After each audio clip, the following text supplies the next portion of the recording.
ভাবুন তো, হঠাৎ করে যদি পৃথিবী উল্টো দিকে ঘোরা শুরু করে, প্রথমেই যা হবে ভয়ঙ্কর গতির বাতাস। কারণ পৃথিবীর সাথে সাথে বাতাসও একই দিকে ঘুরছিল।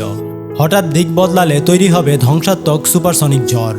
গাছ, বাড়ি, গাড়ি সবকিছু খড়কুটোর মতো আকাশে উড়ে যাবে।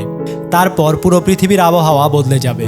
যেসব জায়গায় আজ মরুভূমি, সেখানে হবে তুমুল বৃষ্টি, আর সবুজ এলাকাগুলো হয়ে উঠবে শুকনো মরুভূমি। কিন্তু এখানেই শেষ নয়। সবচেয়ে অদ্ভুত দৃশ্যটা দেখবেন সকালে। সূর্য উঠবে পশ্চিম দিক থেকে আর ডুববে পূর্ব দিকে। আপনার পুরো দিনের ধারণাই পাল্টে যাবে। সমুদ্রের স্রোত পুরো উল্টো দিকে বইতে শুরু করবে। ফলে পৃথিবীর তাপমাত্রা এমনভাবে বদলে যাবে যে কিছু জায়গায় হঠাৎ বরফের মতো ঠান্ডা হয়ে যাবে, আবার কিছু জায়গা হয়ে উঠবে আগুনের মতো গরম। শেষে একটাই প্রশ্ন থেকে যায়, পৃথিবী যদি সত্যি উল্টো দিকে ঘোরে, তবে আমরা কি সেই নতুন পৃথিবীতে আদৌ মানিয়ে নিতে পারবো? এই ভয়ঙ্কর ব্যাপারটা একবার